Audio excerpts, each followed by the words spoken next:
안녕하세요. 법률정보쇼 주창훈 변호사입니다. 세계보건기구 발표에 따르면 2013년 한 해 동안 우리나라에서 발생한 사기 범죄는 27만 4,086건으로 이를 환산하면 하루 750여 건, 1시간에 31건의 사기 범죄가 발생한다고 합니다. 지금 이 순간에도 누군가는 어디에선가 사기를 치고 있고 또 누군가는 사기를 당하고 있다는 이야기입니다. 법원행정처에서 매년 발행하고 있는 사법영감에 나타난 결과 역시 다르지 않습니다. 2004년 이후 사기 공과 관련 범죄가 전체 형사범죄 중 1위를 계속하여 유지하고 있고 사건 수 역시 다른 범죄보다 압도적으로 많습니다. 하지만 실제 형사재판을 진행하다 보면 사기만큼 유무죄 여부가 불투명한 사건도 없습니다. 채무자 입장에서 보면 처음엔 갚을 생각으로 돈을 빌렸는데 상황이 어렵다 보니 못 갚게 된 것이라고 볼 수도 있고, 채권자 입장에서 보면 애당초 갚을 생각 없이 거짓말로 돈을 가져간 것이 되기 때문입니다.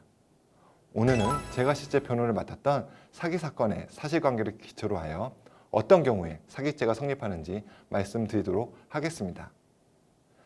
자동차 부품 수출 일을 하던 갑은 부도를 맞고 신용불량자가 되어 더 이상 금융기관으로부터 대출을 받을 수가 없었습니다. 이에 하는 수 없이 고리의 이자를 내고 사채를 빌려 사업 자금을 융통하였는데요. 사업이 잘 되면서 이자 지급은 어렵지 않게 할 수 있었습니다. 연말을 맞아 고향 친구들을 만난 자리에서 갑은 을로부터 최근 목돈이 생겼는데 마땅히 투자할 곳이 없다는 이야기를 듣게 되었습니다. 순간 사채업자에게 비싼 이자를 주고 돈을 빌리는 것보단 고향 친구인 을에게 이자를 주는 것이 차라리 낫겠다고 생각한 갑은 을에게 월 3%의 이자를 줄 테니 돈을 빌려달라고 하였습니다. 을로서도 월 3%의 이자만 확실히 들어온다면 나쁘지 않은 제안이었습니다. 이에 을은 갑에게 총 5억 원을 빌려주고 2년가량 이자를 받아왔습니다. 그런데 갑자기 미국발 금융위기 사태가 발생하면서 수출 물량이 뚝 끊기고 말았습니다. 예상치 못한 경기 악화에 갑은 결국 파산 상태에 이르렀고 고향 친구인 을에게 원금은커녕 이자조차 갚을 수 없는 지경에 놓였습니다. 그러자 을은 갑을 상대로 사기로 고소를 하였습니다. 이 사안에서 과연 갑에겐 사기죄가 인정이 될까요? 형법 제347조에서는 사기죄에 대해 사람을 기망하여 재물의 교부를 받거나 재산상의 이익을 취득한 자는 10년 이하의 징역 또는 2천만 원 이하의 벌금에 처한다고 규정하고 있습니다. 여기서 핵심은 기망에 있습니다.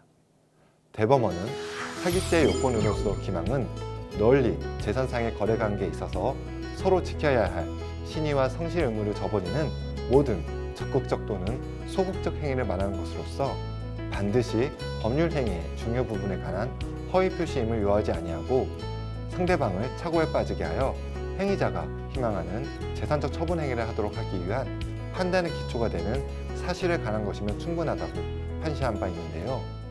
쉽게 말해서 거짓말로 상대방을 속이는 일체의 행위를 기망이라고 보는 것입니다. 즉, 거짓말로 상대방을 속여 돈을 받으면 사기죄가 성립하는 것이죠. 앞서 말씀드린 사안에서 검사는 갑이 신용불량자로서 처음부터 을로부터 사업자금 명목으로 금원을 차용하더라도 신용카드 대금 등 생활비 용도로 사용할 계약이었을 뿐 아니라 이를 갚을 의사나 능력도 없었다고 보고 갑을 사기죄로 기소해야 하는데, 정말 갑은 고향 친구인 을에게 사기를 친 것일까요? 우선 갑이 사업에 실패하여 신용불량자가 되었다는 사실은 고향 친구 모두 알고 있던 사실이었습니다.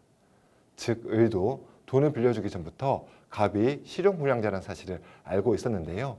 이러한 사실은 거짓말 탐지기 조사 과정에서 밝혀졌습니다. 다음으로 갑은 실제 자동차 부품 수출과 관련된 사업을 하고 있었고 을로부터 받은 돈 대부분도 사업에 사용하였습니다. 이뿐만이 아닙니다.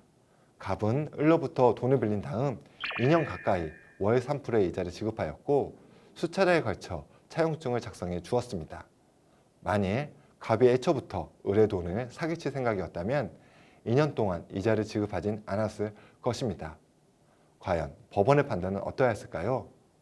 법원은 피고인과 피해자의 관계, 피해자가 피고인에게 이 사건 금원을 대여한 경위, 이 사건 행위 무렵 피고인이 사업과 관련하여 행한 자금 집행 내역, 피고인이 피해자에게 상당 기간 동안 일정한 금액의 이자를 꾸준히 지급한 점 등을 비추어 볼 때 피해자는 피고인의 경제 사정이나 이 사건 사업 방식 및 내용을 잘 알고 피고인에게 금원을 교부한 것으로 보이고, 검사가 제출한 증거만으로는 피고인이 피해자를 기망하였다거나 당시 피고인에게 편취의 고의가 있었다고 인정하기에 부족하다고 판시하여 피고인에게 무죄를 선고하였습니다.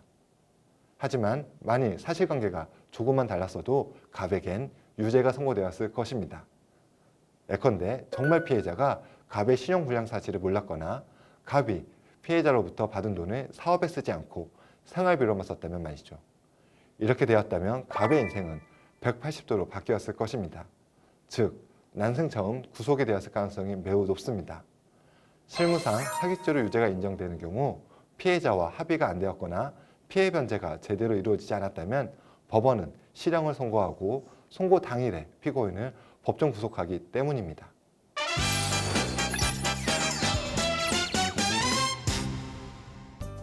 이번 주제의 키포인트는 사기죄가 성립하기 위해서는 단순히 돈을 안 갚았다는 사정만으로는 부족하고 채무자의 기망사실, 즉 채무자가 거짓말로 돈을 빌린 사실이 인정되어야 한다는 것입니다. 나아가 여기서 기망이라 함은 적극적으로 거짓말을 하는 행위뿐 아니라 부작위에 의한 기망, 즉 법률상 고지 의무 있는 자가 일정한 사실에 관하여 상대방이 착오에 빠져 있음을 알면서도 고지하지 아니한 경우도 포함된다는 것입니다. 따라서 사기죄로 고소를 하거나 고소를 당하였다면 돈을 빌릴 당시 상황을 최대한 구체화하고 관련 증거를 미리 준비하여 채권자 입장에서는 법률상 기망에 해당함을 밝혀야 하고, 채무자 입장에서는 기망한 사실이 없음을, 다시 말해 거짓말한 사실이 없음을 밝혀야 합니다. 이상 사기와 관련하여 말씀드렸습니다. 지금까지 법률정보쇼 주창훈 변호사였습니다. 감사합니다.